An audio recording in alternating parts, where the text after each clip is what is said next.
Ed, welcome. Thank you so much for coming in. Thank you. I'm really excited about our conversation today. We've been, I guess, planning this for years. We've known each other for a long time. Yep. But I think actually the timing's perfect because you've been in your role now as Group CTO at Look for about 18 months. So you've got plenty to share with us, I'm sure, over how that's been. Yep. But also I think, we're going to dive into what we often talk about, which is leadership, I guess, and not just technology, but actually some of the principles that you've picked up over the years during your long career, nearly 30 years, 10 years, 20 years 20 BP, years. yeah. Yeah, and spent some time at what was Andersen Consulting, now Accenture, nearly 20 years at BP, where eventually I think you ended up in a kind of transformational CIO role. You have a long career of technology leadership behind you. And I think over the years, you and I have spoken about leadership principles time and time again as something we come back to. So I'm quite excited for us to get into the conversation and share some of your insights with the listeners today. First thing I want to ask you, did you ever see yourself being a group CTO of a fashion retailer when you were, let's say, rewind 10 years when you were working at BP? No. To be honest, I don't think I had, when I started work at Andersen's, I left university and I started working at Andersen's, I didn't really have, I'm going to be a group CTO by the time I'm X or whatever it might be. I think when I joined Andersen's, it was all about kind of working hard. I was reflecting on some of that the other night. A good friend of mine who was a mentor when I joined Andersen's retired recently, and he spent 40 years there. So, and some memories a lot of memories came flooding back of a lot of the time then during the 90s. And I think my lasting memory of the 90s was, travel, different cultures, working in the energy industry, having fun, working hard, observing lots of things around me, around how things got delivered, when people made mistakes, how people made mistakes. And I think my kind of journey, so to speak, has always just been about, I think, maybe just opportunity and preparedness. I guess people have asked me before what was my plan, and I usually say I don't really have a plan. Or I didn't have a plan, but what I had was, I knew that if I worked hard and I was knowledgeable on either leading teams or knowledgeable in certain areas, that when opportunity arose, I'd be able to step into it. So the answer is no. The answer is no. Yeah. The answer is no. So I want to ask then, I remember you telling the story because you finished at BP. Mm-hmm. You're an avid golfer. Everyone that knows you knows that you're a pretty good golfer. So you went back to Scotland, played a bit of golf, had a phone call about Look, and I imagine that was quite a interesting conversation. And so, yeah, I think, what made you accept the opportunity at Look? I think, it comes down to it. Actually, I spoke to the leadership team that I was going to be part of, the CEO, Chief Financial Officer, Chief Customer Officer and Chief Commercial Officer, and I really liked them, and I felt that there was something we could do that would create a lasting legacy in the retail space. So Look was a massive brand, before a lot of the troubles in the retail sector, and massive business, and the whole point was to take the brand back to where it was,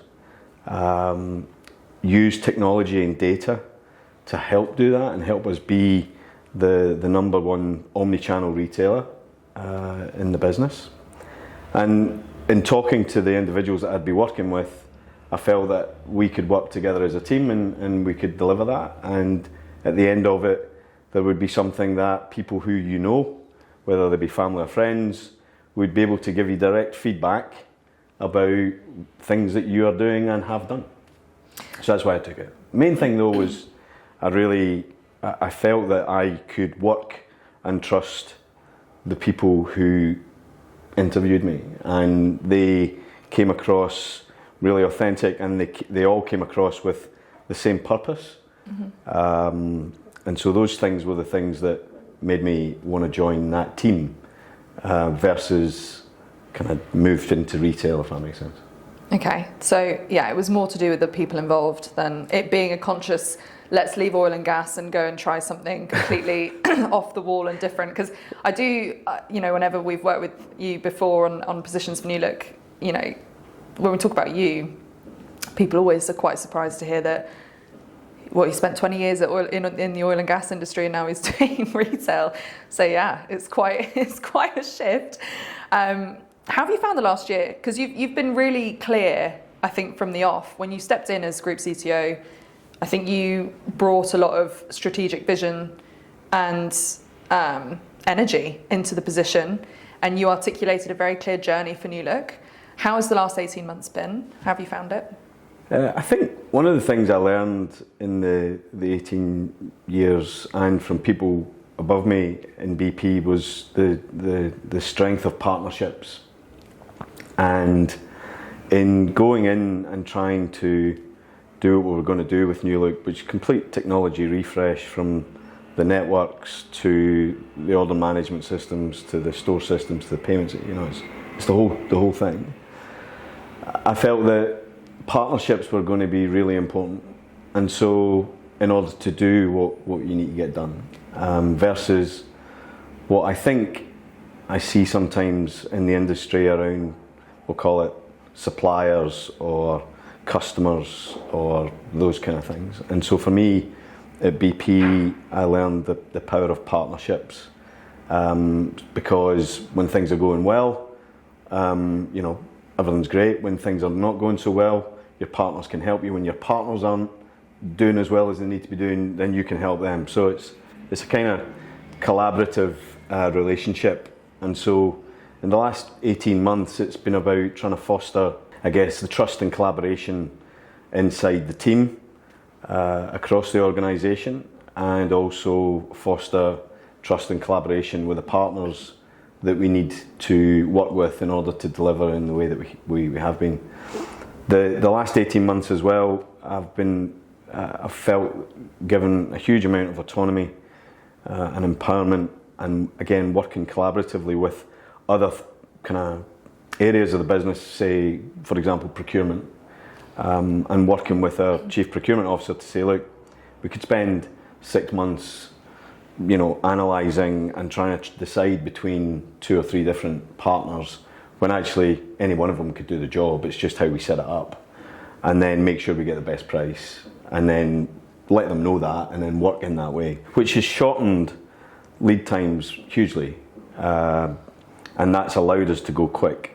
And then the other thing that's happened in the last 18 months, the first thing kind of ground up, I think, is if you want to be a technology driven organisation and an organisation that uses technology to help your customers, then the first place to start is the people who work in the company need to be using good technology. And I hear so many times about, oh, my laptop's rubbish or this or that, and my view on it was, well, if our vision is for our customers to be using our technology that builds our brand, then the people who work at New Look need to be using the right technology. So the first thing that we did was transform the workplace, get everybody properly onto Teams, not just using the video call stuff.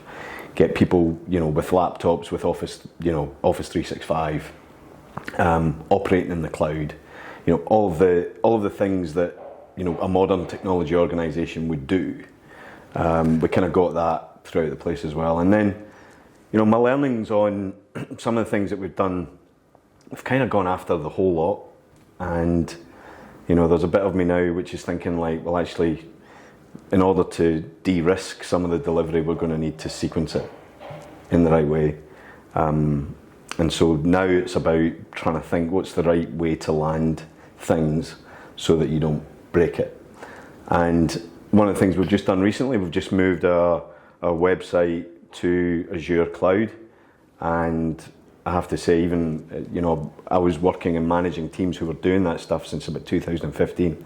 So I know how difficult it can be, because there is no such thing as a move and there is no such thing as the cloud. It's somebody else's data center. It's a technical environment build, and you've got to build it from the ground up again and move it, kind of migrate it across.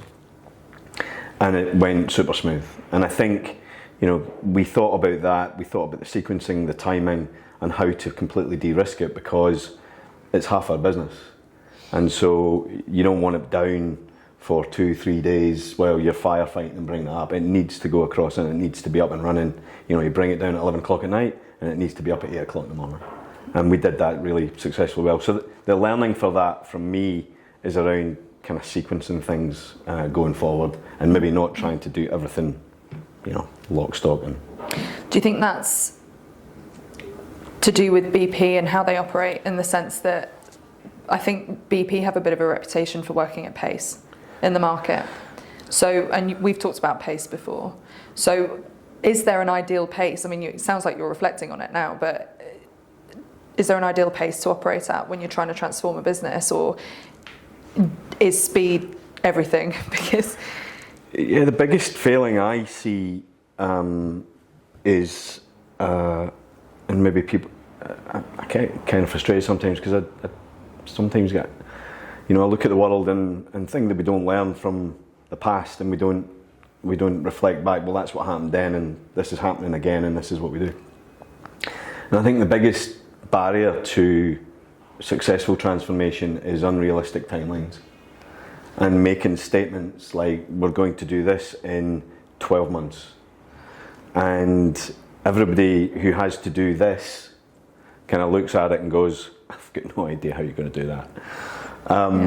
Rather than, my belief is actually come up with a realistic timeline, which allows you then to create the environment, which allows then for the honest conversations about what can happen and how you do things, rather than you stick to that, this 12 months, whatever it might be. That creates stress and anxiety in the system, which then creates conflict, which then means that 6 months into the 12 months you've done nothing, because everybody's trying to work out how they can do something that actually isn't realistic. So I think the main thing is about creating realistic timelines. Now, you've either got shareholders, and shareholders come in the form of public company, or they come in the form of investors. And there is you can't say, oh, it's going to take me 10 years and come back in 5 and we'll see how we're getting on. But in the same way, you can't say you're going to get it done in a year, right? So it's kind of looking at how do you break it? What is it you're trying to achieve, right? Okay, we want to be the number 1 omni-channel retailer. Okay, what are all the things that are required in order to do that? What's the sequence of events that need to happen in order for things to be successful? How many people do you need, and what's the right number of people versus the, divide the timeline by the scope and come up with 1,000. And then you spend 9 months trying to recruit 1,000 people.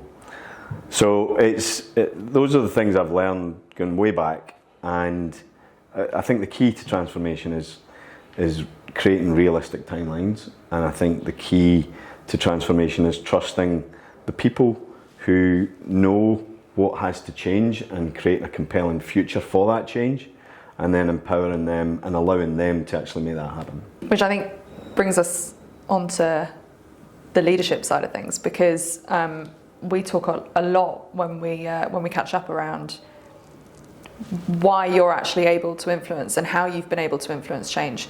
And you're someone who, seemingly over the course of your career, you've stepped into these roles and you've managed to galvanise teams to get things done. And I think you've talked about it being around fostering the right talent, but also unlocking talent and getting the most out of people. Yeah. Are there any particular principles that you take on board when you lead teams or when you build teams? Yeah, I think the thing of when you're in a position of leadership is knowing when is the right time to get involved. Early on in my career, I would, if things weren't going the way they needed to go, I would do it. And I'd person leaves at 5 o'clock and I'd work till 11 o'clock at night and do it, right? And you can't do that. You actually, I mean, we're talking years ago now, we're talking 2004. That was the way to get things done, do them yourself. What you have to do, so that it needs, what I've learned over the years is that everybody is smart, and everybody has got smarts and brains and knows what to do.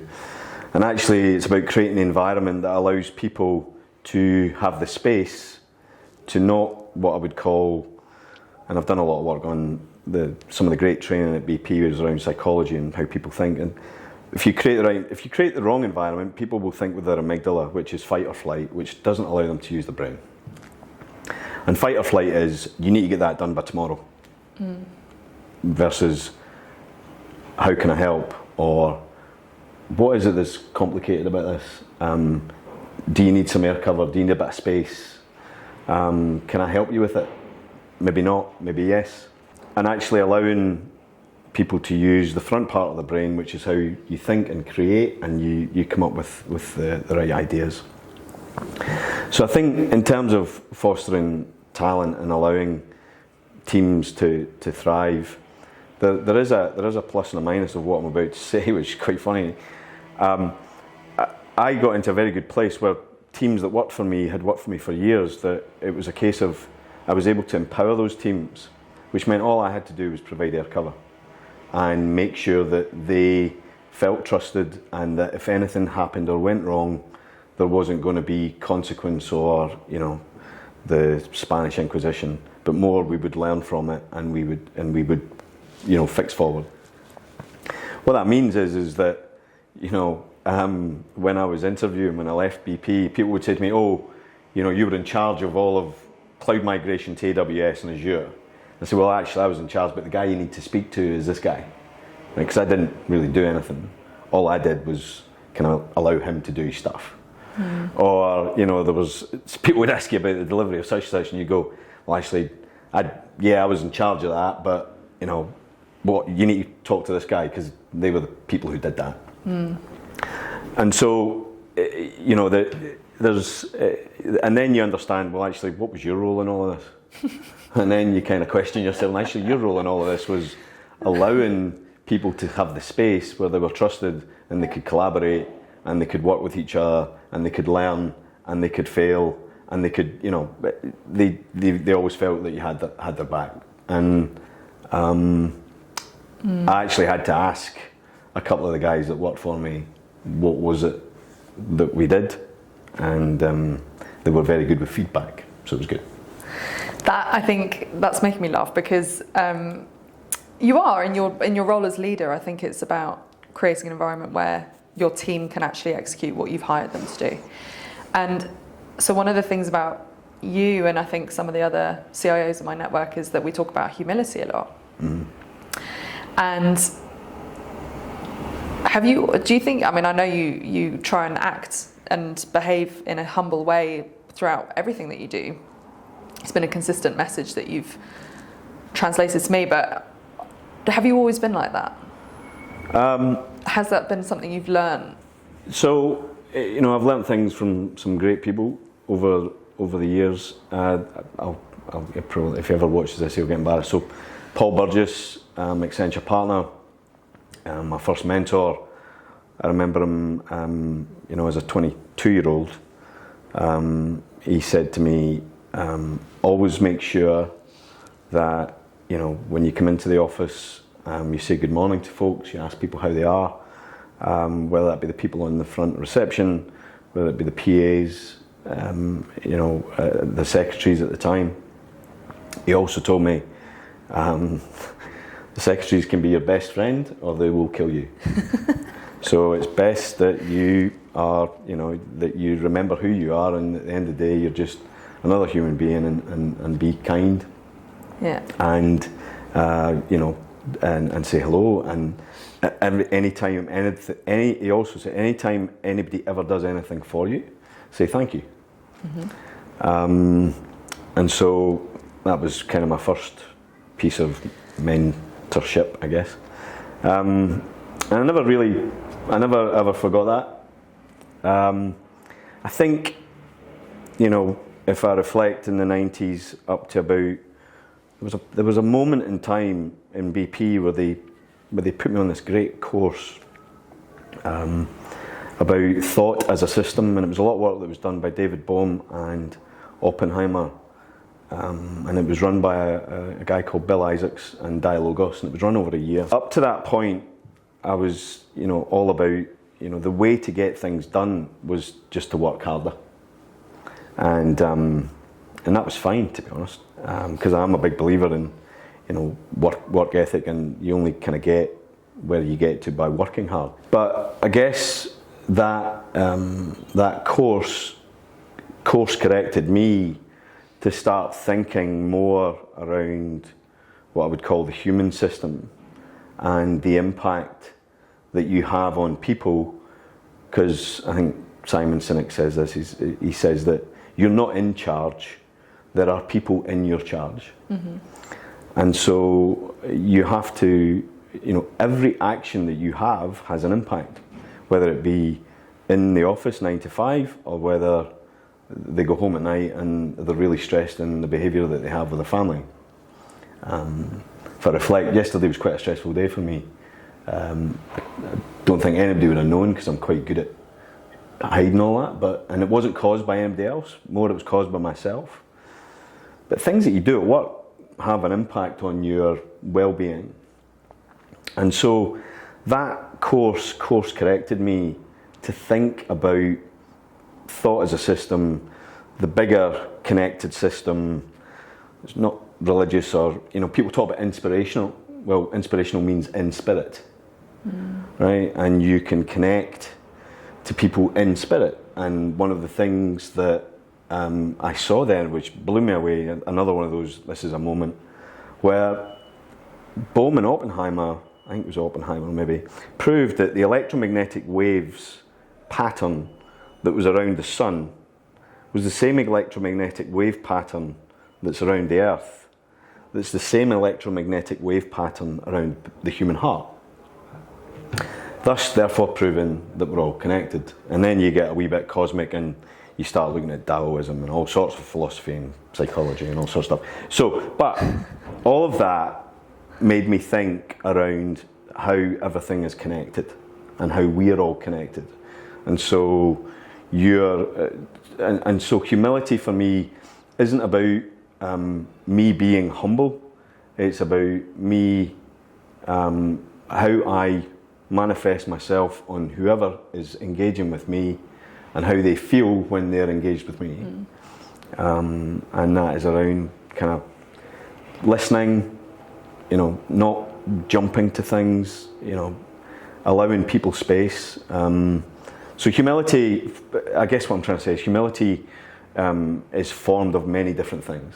Okay, I like that you've just said that, because I think if you reduced it down to one thing, then it can be, it's a bit reductive. And the reason I find that question quite interesting is because as a headhunter, we're often speaking to people who want to be a CIO. Right. And my response to that would be, are you sure?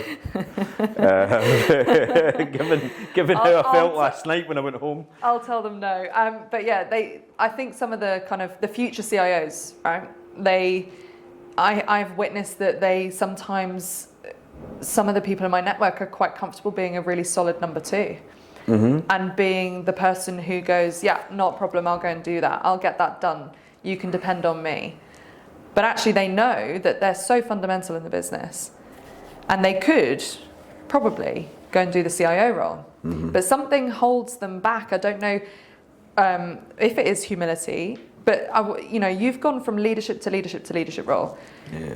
How do you put yourself forward for these leadership roles while still retaining this sense of humility? I think sometimes people I witness imposter syndrome a lot. In this industry, particularly with, like I say, people who think they could be CIOs, but they are too afraid to put themselves forward. And then they're working for a CIO who seemingly won't go anywhere for the foreseeable. So, and that's probably a whole other conversation in its own right, but how do you think you've stepped into all these leadership roles over the years, and what advice would you give someone who wants to become a CIO or wants to become a leader, but needs to kind of bridge that gap? I think I come back to opportunity and preparedness. And I guess what you're saying is sometimes that opportunity comes and somebody's a bit hesitant and says, I can't do that, or I don't want to do it, or whatever it might be. I've always felt that if I was prepared and I could do a better job, most of the things that I've been given over my career were things that were kind of broken. And it's kind of interesting because another guy that I did a lot of work with, still do, a guy called Jim McNeish, who introduced me to Jungian archetypes, and he always laughs because I keep coming back to it and I love it. And then the bouncing ball around Dilt's logical levels and all that kind of stuff. And the reason I'm saying that is because if you, most of the things I'm a fixer, so there's a problem that needs fixed, and it needs you to take a leadership position to fix it. First question is do you think you could fix it and leave it in a better place than it was when you stepped in? Do you think that the people who are involved and maybe are in an environment of stress and anxiety because it's broken, you could help them, and you could change the environment that actually takes stress away from them, takes anxiety away from them, and actually helps their health? Do you think you could do that? If the answer to that is you want to have a go at that, and I think it comes down, the reason I mentioned the psychology piece to it, so there's some people who actually don't really want to do that, and that's okay. But if you're wired in a particular way where you'd like to fix something, then go and have a go. There's some things that people, the other thing that somebody said to me once is, it's the difference between doing cover records and being a really good singer versus writing your own music and singing yourself. It's very easy to sing somebody else's songs, right? And it's comfortable. It takes a wee bit, you need to step into a space, and there's a wee bit of worry about that, about you writing your own stuff. What if somebody didn't like it, right? And you start losing your audience or whatever that might be. So, you know, it's one of those things. I would say don't beat yourself up if you don't want to step into the space, because you'll have your reasons for that. But if you do think that actually you have an opportunity to help make the place better and leave it in a better state than you found it, or help people, then have a go. It's not about the title for me, is what I'm trying to say. Do you think you're writing your own album now at New Look? I think since I did the Dialogos, that I remember this guy called Skip Griffin, who said to me, you keep telling me about all these people and things. What's your voice? I think you've got a great voice. That's what he said, and I'm like, what does that mean? Singing? No, in terms of what I've got to say in the world. In terms of my beliefs and my thinking. I was like, right, okay, this would be about 2006, 2007. And then something happened in 2008 where something wasn't working, opportunity came at me, and I thought, and a lot of people said to me, that's career suicide to take that one. And I was like, I don't see it as that, to be honest. I think there's some things that are broken, but I think I could fix it. And I guess that was me finding my voice. And that was my first, I think that was my first real leadership position when I started, operating at a different level. And from there, I mean, that's 2008, so that's 14 years ago. My style and my way of doing things has been formed from then. There are people who worked with me in 2008 who, will tell you what I said day 5 of me being in that job, and I got everybody in front of me. There was about 300 people and some folks on the phone and a whole bunch of stuff, and apparently I said a whole bunch of stuff, and I've got no idea what I said. There was no slides, there was nothing, but a couple of them went, I'll never forget that. And they worked with me for a long time, and very talented people, very talented, skillful individuals. And I think from then on, I was doing my thing.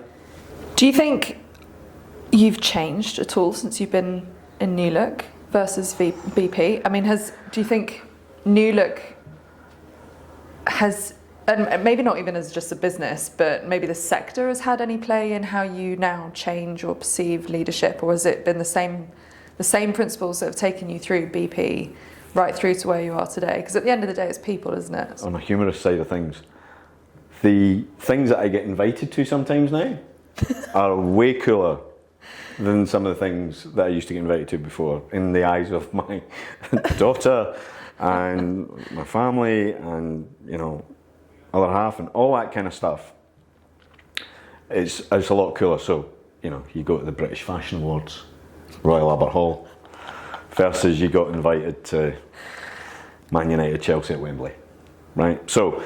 well, I remember you phoning me and saying that you had no idea that women had so many issues finding jeans that fit them, Ed. Yeah. The whole shopping thing is a new thing for me. I usually just go and buy stuff. But it hasn't changed me as such in terms of the challenges and solving problems, and some of the problems that you have in terms of, when sort of, right now we're going through a point in time when there is energy, the oil price is high, there's kind of war in Eastern Europe, there's a whole bunch of inflation, there's a whole bunch of things that, and again, you can point to points in time in history where, that's happened before. And I've been in BP when there's been, I guess, crisis before. And, it's about having a cool head. It's about breaking the problem down. It's about trying to understand, what are the components that are making up the problem. How can you solve each bit? What's in your control? What's not in your control? And then creating the environment for people to try and rally behind that. So I think that, I guess all of my career has been around challenges and solving challenges. And I don't think New Look or any business is any different. There's always challenges. And sometimes you get a year where there's no challenges at all and it's really good and everyone's fantastic. But most of the time you're trying to solve things. I was going to say, problems. A whole year of no challenges. One of the things When does that things that I used to do, one of the things I'm also guilty of is working really hard to get things working really well, so that I can have a wee bit of a break at the end of it, and while I'm in the job. And so, if you look at my career in BP, it kind of went through 3-4 year cycles where I'd fix something in 2.5 to 3 years, and then I'd be coasting, and somebody would point out to me that you're not really working very hard. So we're going to give you this other thing to do. And I was like, I'm always working hard, But it's a wee bit like, there are some times when you get some quiet times, which is good. So I'm going to ask you about success and what you think. When you were starting out, let's say you were my age back in, when was that? I don't know, what age are you? That's a bad thing to ask. So it was, right back at the start of your career, someone said to you, I know you've said this, what's the goal? But maybe they said to you, what would success look like to you in your career? What would you have said then, and what would you say now? Success to me in the 90s was not having to be sat at my desk on a Friday night at 10 o'clock doing stuff because there was mistakes made elsewhere, and actually getting to a position where I could influence it so that people didn't need to sit at their desk at 10 o'clock on a Friday night. That was success. I'll never forget another moment There's lots of moments. And I'll forget, I was working at a client, I'll not say the client, because then somebody might be able to join the dots and guess who it was, but sitting at a client, it was 8 o'clock, Friday night, I wasn't getting out of there. May I got out of there on the Sunday. And, the system had been built, it was kind of hung together, it wasn't really very stable and all that kind of good stuff. And the guy who was the client in charge of that area, his wife came and met him. They were going out, I think, on a Friday night, as you would do. It was in the middle of town, and she said, "Oh, look at that poor boy, he's still working." And he said, "That doesn't matter, he's an android. He can work for as long as we need him to work." And I kind of thought, at that point I just wanted to get up and just go like, you know what, forget it, and do the, you're all probably too young to remember the Tenants lager advert where the guy just throws his case in the bin and he heads back to Scotland. Yeah. And at that point I just thought, and then I thought, actually success for me was leading teams that didn't have to do that. That's what success in the 90s was. And that's still the case? I think so. I think success for me is not having an environment where people don't get to live life outside work because they've got unrealistic timelines. Unrealistic timelines, but I think as well, we're coming out the back of the pandemic. Yep. So we're in an environment now where I think it should be a lot easier to create what you've just described. It should be. One of the so we're actually, to bring it back to now, so we are facing a bit of a crisis in regards to talent and attracting talent into an organisation. Yeah. The retail sector, full stop, is having a bit of a, I guess, pause and contemplative moment where we need to think about what the next 6 months to 12 months is going to look like. But if it comes to retaining and attracting talent into a business, there are some real headaches for companies at the moment. How are you tackling this? How is New Look tackling this? Well, the way I tackle it is to create an environment where if I hire you to be an engineer, you're an engineer. You're not an engineer that has to do PowerPoint, justification, meetings, stand on top of a ladder with people shaking the ladder, asking you how you're getting on, So for me, it's about creating the right environment, top down. It's about using the right technologies that allow people to see that they're building their skills. And for me, as we re-platform things, we're all thinking about, we are thinking as an organisation about microservices, APIs, cloud, all of the things that people would want to be building their skills on. Mm-hmm.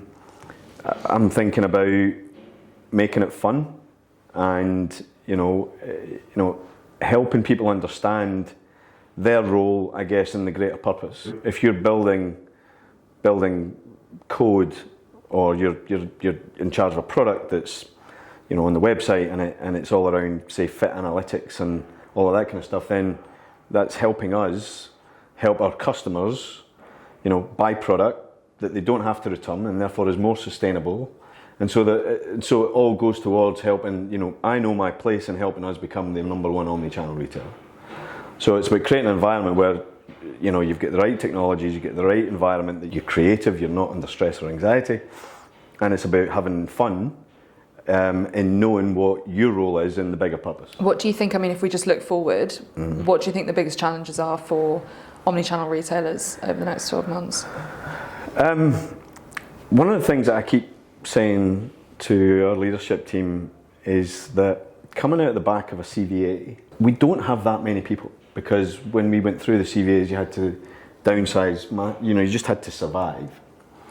And I honestly think that sometimes having less people is a benefit, because there is less organisational structures, there's less bureaucracy, I have this weird thing, again, going back to the systems thinking, where I can walk into a shop and my engagement with the people around, I remember going into John Lewis and I wanted to buy a mattress. And there was a whole bunch of stuff, and I'm not going to say what happened because that would be derogatory. And I'm not going to say anything like that about anybody. But the response I got on a number of fronts, I can play out how that organisation's structured into the answers that I got. And I can see how certain structures and organisations need their bit to be done. So a wee bit like when the COVID stuff used to come out and it used to tell you the rules, I could picture about 14 people around a table adding their bits. And probably what started off as 2 lines, you need to wear a mask on the underground, then became 14. You need to wear a mask on the underground, and then you need to not touch the rail on the staircase, blah, blah, blah. Everybody got their bit in, right? And I think the big challenge for retailers who want to do, because I hear that there's a lot of retailers also want to do technology replatforming and all of that kind of stuff, and I'm wondering, and I've seen what happens in big organisations when you try and do things, and because you've got a huge organisation, it takes ages to move it. And sometimes when you end up moving it moves not in the way you wanted it to, but it moves based on how the organisation's structured and it wanted it to move. So I think that the challenge for a lot of retailers is to think how you streamline the kind of executable path to the vision that you're trying to create. And what I mean by that is allowing the people who know how to get you there, which is probably less people than you have. And what happens in big organisations, I think, sometimes is, well, rather than getting rid of things, they just sort of keep going. And because getting rid is a wee bit too hard. And so I think, I quite enjoy the fact I've not got a very big team. I think that's a good thing. If I need horsepower, okay, maybe it costs us more because we have to complement we're building our own internal team, but we've got the horsepower. When we've built out what we need to do, we'll take the horsepower away and we'll be left with our own internal team. But I think, retailers have maybe got a challenge around how they've grown really big. Organisationally, how they've probably grown really big inside their IT organisations. I think in terms of where they need to get to in becoming an omni-channel retailer, maybe they don't need that organisation, and maybe they're trying to figure out how do I accommodate the organisation without breaking any eggs, because actually I maybe only need that person, or that organ, join them together. I'm a big believer in multidiscipline squads of combining people in the business, and the business, I'm going to call it the business because people then say it's the digital team or it's the IT team or it's the custom, forget that. It's about getting all the right people that you need in the right squad to drive. That's the executable path, right, to the vision that you're trying to create, versus creating the handoffs that the digital team passes to the technology team, and then it doesn't work, and then there's the blame cycle, and then all of those extra cholesterol that gets created because the team isn't working as a multidiscipline squad. So I've seen the benefit of that over the years. We are set up like that in around a lot of our products right now, and we still have projects because there's some things that do need projects.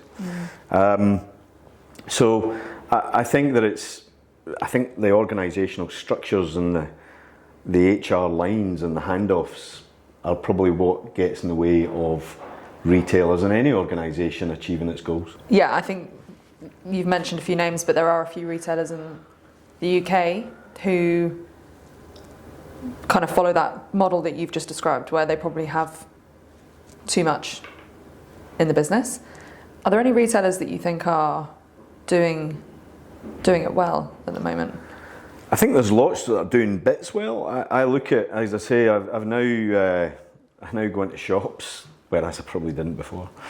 I now go shopping, or I'll go online and I'll look at certain things. I think I look at some of our rivals like Zara and H&M, and I even go into some of the higher end brands like Burberry and Louis Vuitton and all of that kind of stuff, and I look at pockets of absolute brilliance, and then I can see something that I'll give an example. I went into a retailer pocket of absolute brilliance, self-checkout with RFID. Organisational cholesterol meant that the self-checkout was at the place right next to the actual checkout, and you had to queue for the self-checkout.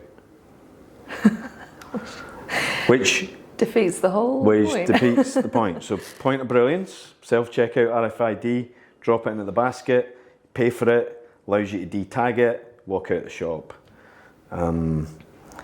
That possibly was a meeting whereby somebody said the shrink will be huge. People will just steal things. So what we'll do is we'll put it next to the checkout where it's visible, and we'll have somebody there who's watching people check out. Because I remember I was with my daughter at the time, and green seems to be the end colour, and it has been since Christmas probably. And we went to the self-checkout, and I just walked to it, and somebody came right up to me and went, "Oh no, you need to get in the queue." What's the point in that? I might as well just use the proper checkout. Yeah, well, that is what it is. Okay, fair enough. So I see pockets of brilliance, and then or other pockets of brilliance. There's store Wi-Fi. You get connected to the store Wi-Fi. Pockets of brilliance, store Wi-Fi. Pockets of not so brilliance. Everything in my inside leg measurement to get onto it, right? Which is again a meeting where everybody's going, but we need this data, that data, this data, that data. And if we're going to give them Wi-Fi, we should get this and that. And you're like, right, okay. Where's the customer and all this? And then pockets of brilliance, so you get onto the Wi-Fi, you walk to the back of the shop, Wi-Fi disappears because they never put enough access points in. So I think there are lots of folks that I learn from on a daily, weekly basis. I went out with the CIO from Burberry actually the other week, and it was a cathartic conversation because it's the same challenges. Mark. Yeah. Mm-hmm. But Burberry actually are a business that, Mark's done amazing things. Absolutely, yeah. I think a lot of retailers actually look up to Burberry and what he's created there. Absolutely brilliant, yeah. And he's also retained talent without really, I need to catch up with him because he's doing something very exciting over there. Yeah, no, he's doing a lot of great things, and that's why I say it was kind of cathartic around some of the challenges and being able to share some of those challenges and listen to his experience and learn from that. Right, and then he was picking my brains on some of the things I'd done in my career around SAP and some of those kind of things, and what we're both probably going to do that we'll keep quiet for now. But I think that there's an opportunity I'll just say there's an opportunity for CIOs to possibly come together more in, I'll call it, response or facing off to some of these big software vendors and actually turning it a bit on its head, because I think it's some of these organisations. I was very fortunate, very blessed. I worked for BP, and it's a big organisation, so if there's ever an issue, I'm phoning somebody on the board of SAP or whoever. But I think there's a number of organisations that don't have that kind of level of access to get things fixed or solved or problems addressed, and I think there's an opportunity for numbers of CIOs to get together and go and take it on.